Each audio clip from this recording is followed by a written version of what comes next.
Hey guys, this is Alan with the RV14 update. I'm going to make a second part to the G3x systems, and before I actually get into it, I'm going to go ahead and talk a little bit about my panel, and then I'll go into the modifications. So this is my panel. It's a pretty standard Garmin G3x system. It's got the GTN 650 for the nav. You know, I've got the autopilot mounted here, the audio panel on the bottom. There's some considerations there, and pretty standard G5 in the left side for the backup. I've got my fuses here. I'm decided to go with fuses and all that. But anyways, in general, this is a pretty standard panel. I did purchase this from Aerotronics, so shout out to them. And I do want to talk about some of the things that I had to modify. So the first thing is the backup battery really didn't have instructions on where to put it. Jason recommended we utilize the brace between from here to here. It spans this glove box. This is originally a glove box in the original plans. When I did that, it wasn't quite enough room to get me clear edge distance. You can kind of see that the original doubler from Vans it's not going to leave me enough room. So, and to keep it from cracking, I put another piece of metal on each side, so it's actually got a tripler on it.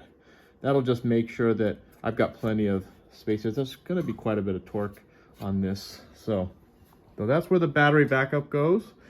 I haven't actually final installed all of the wiring harnesses, but I do want to talk about the trays from the center stack.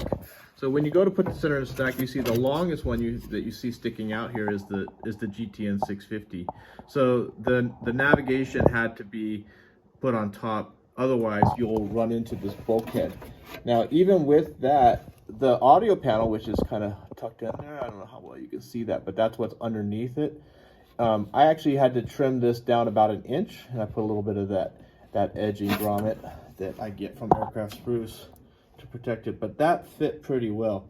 The audio panel itself doesn't really have a back. You can see it doesn't take up hardly any space at all. So the autopilot, I should say, is the one on top. So those are how the center trays went. There weren't, again, any instructions for that. I do want to say when I got the panel, all of the stuff was wired together, so I did remove the pilot side. So I removed all the connections here. I removed all the connections here. The hardest part was disconnecting all these rocker switches. So all of these switches are connected to their own set of wires on the bottom. I'll just quickly show you underneath the panel here. It's super easy to get to it, but yeah. So I had to remove all of that. And then when I removed all the wires from this panel, I was able to feed the wiring harnesses through, because basically, you can't see it now, but the frame will look very similar. There'll be a bulkhead here and a bulkhead here. You won't be able to just install all three of these in. You have to actually go through one side, through the center, and out this side. So with the wiring harness, this panel was disconnected from the wiring harness completely. The wires can come in from the back. Okay, so now that's all settled. Let's talk about the transponder, which is in the back. I know that some people put the transponder up in the front, but I think it's more common that it's in the back. I'm not exactly sure, but when I got my panel, the plan was to have it mounted somewhere in the tail cone, which is where it is now. Sorry, I'm trying to climb in here while I narrate. So what I did was I installed a couple screw nut plates onto here. I recommend nut plates, by the way. You could use hardware, but man, trust me, it's worth it to put the nut plates in, spend 10 minutes making a couple nut plates, and then you can just screw it in. The transponder is a little off center so that there's plenty of room to pull it out. This is the update port you get with the transponder. This is the wiring harness that I've got kind of zip tied down there, and that thing runs all the way down. Now here's what's weird. So our autopilot, also, so you have to consider those rudder cables, and you really don't want to interfere. So what I ended up doing was I ended up going through that hole which I still need to put some edging on that, and then out the back through the bushing at the bottom.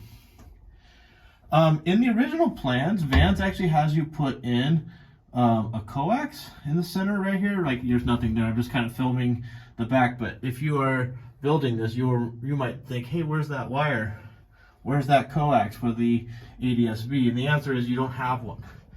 So your transponder will actually do your ADS-B. So my the antenna that I'm going to put on the belly here, which is actually going to be, you can't see it, but it's going to be right here where my finger is. See those 3 holes? So the shark fin antenna that's going to handle my ADS-B will also handle my transponder. So you don't need to have a second ADS-B antenna, is what I'm trying to say. So that's the first thing I did. I patched that up a long time ago. The other thing is this wiring harness. So this is the real purpose of this video. This wiring harness that many of you guys have probably already installed comes from Vans. And this wiring harness handles your ELT, which is actually on the top here. It handles your pitch trim servo, which is here.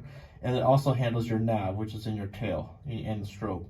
So the nav and strobe are these 3 wires that are the only thing remaining from this big Molex connector. So I haven't taken these out yet, but you'll notice I snipped these wires, and if you're wondering why, the answer is because first, my ELT wiring harness I got from Aerotronics runs all the way from the back of the ELT, which is back there. My ELT wiring harness runs all the way to the panel. So I actually routed that one in place of where those wires were, and I just snipped them and removed them.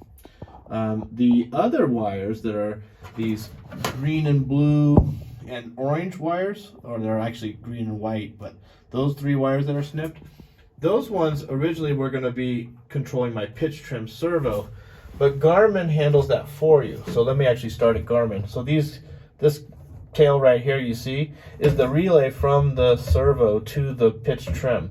So instead of going to the bulkhead, you actually just need to make it to the servo. So I've got a little Molex connector down here, and on the other end of those Molex connector are those wires from the Vans harness. So you can see the orange in there. So those wires, after I snipped them from the Molex connector, I just kind of traced back to here, and instead of going to the bulkhead, I just went through that bushing there. So that's what you can do with those wires. So instead of running that to the bulkhead, you're going to kind of splice it off right here. And there's actually 2 wires in the original plans that you do that anyway. So it's basically those 2 wires and those other 3 wires will make up the 5 wires that connect to that Molex connector. Okay, so I don't have a shielded wire. The wiring harness I got from Jason at Aerotronics has a shielded harness, so it's a little bit different, but I don't have that in mine, so mine's just 5 pins. Okay, so other than that, it's pretty much done. I did also run the static line just for heck of it, and yeah, pretty much done with the tail cone. Actually done. All right, thanks for watching.